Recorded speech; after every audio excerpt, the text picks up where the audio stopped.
This video will show you exactly how to create a trigger, which is an NLP technique so that you can feel a certain way in order to attract what you want. Welcome back to another video. My name is Aaron and I help people expand their consciousness.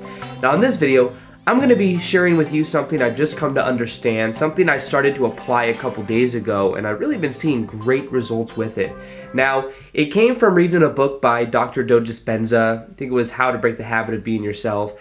And in that, he was explaining how subconsciously there are certain people that when we see, there are certain associations that we tag to certain people, and they make us subconsciously feel a certain way, a certain pattern of way that we've always felt before. Now you could think of this like, I have a friend that anytime I see him, we're really goofy, so we always say random things, we do these weird gestures, and it's just like a fun type energy. And anytime I see him, I automatically start to feel that way. We start to act in that way because of that expectation and a little bit just because of that subconscious way of how we normally act. It's like just the expectation for how we are.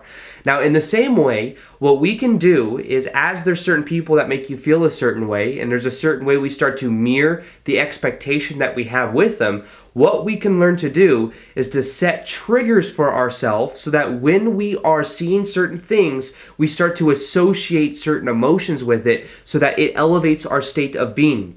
Now, when it comes to the law of attraction, a part of it that's important to understand is that our state of being plays an integral part of the whole process. Depending on how we feel will determine the meanings we give things, so will determine the emotion that we are generating, which is going to attract certain opportunities and circumstances to us. So this is an important part, and what we can learn to do is how to really be in that state of being that we prefer by associating certain memories with certain things that we actually see. So let's see a couple examples of stuff that I've been using, stuff that I see that we see every day that we can associate these triggers with. Well, I say that there's something called segment intending, which is something that I've talked about before on the channel. It's something that I got from, I think, Abraham Hicks. And segment intending simply means that before you go into certain situations, you intend for certain things to happen. What are your outcomes? Outcomes is also something that Tony Robbins talks a lot about. So what you might do is before you get in your car, you might have an intention to drive safely, to be present to the moment while you're driving to the next destination that you're going to. Maybe before you go to work, you're thinking to yourself, I want to connect with people today. I want to get things done. I want to feel good about it. You have little things that you intend to happen, and you focus on that before you go into the situation. That's called like pre-paving the situation or segment intending.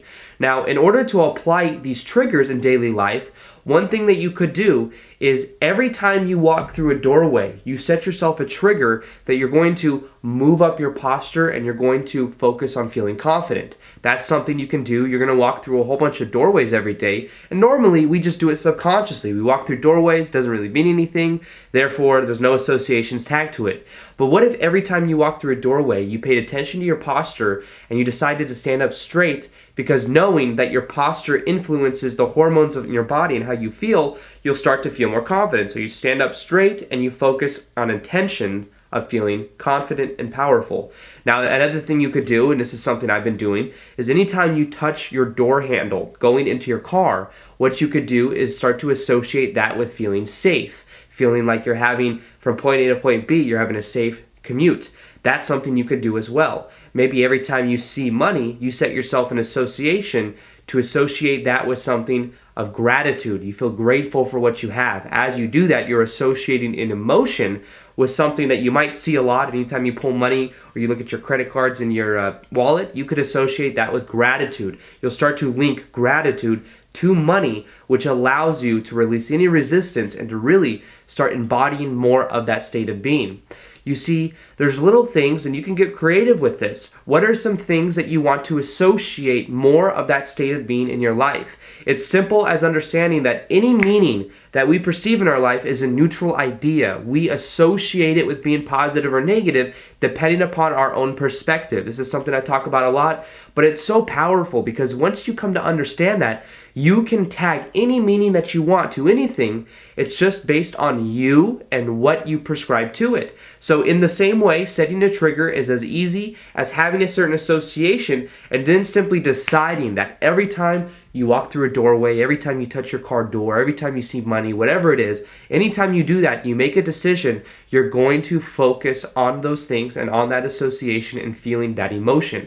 Now, over time, this will get easier. At first, this might seem like something that's hard to do, but with repetition, every time you'll go through a door, you will start to associate that with feeling powerful. Every time you get into your car and you touch your door handle, you'll start to associate that with safety. You'll start to just feel that emotion within you because of these triggers that we are setting within ourselves. So this is a powerful way for you to feel more of the emotion of what you want to experience, and also really understanding your state of being is something that you choose. You choose your associations. If you're around people that make you feel your state of being go down, decide to not be around them as much, or decide that you're not going to be dependent upon those associations that you've already created. Maybe just start to decide that I am who I choose to be in the present moment.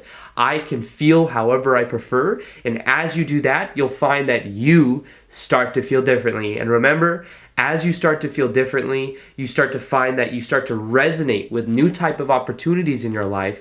And that's why you can always remember this kind of mantra: the circumstances don't matter, only your state of being matters. That's the most important thing, and that is the one thing that you always have the ability to choose. So I encourage you to set these triggers by just associating with certain actions that you do, certain things that you see, associate certain meanings to it so that you're really able to feel the way you want to feel and to start to choose your own state of being. So with that being said, I hope you guys enjoy this video. Feel free to like this video if you liked it, subscribe if you haven't already. Also, hit that little notification gear right next to the subscribe button so that you're able to see the daily videos that I do. Also, I put a free PDF inside the description box on the top 3 advanced law of attraction techniques that have changed my life. So feel free to check that out. And other than that, I will see you guys on the next video. Peace, much love, namaste.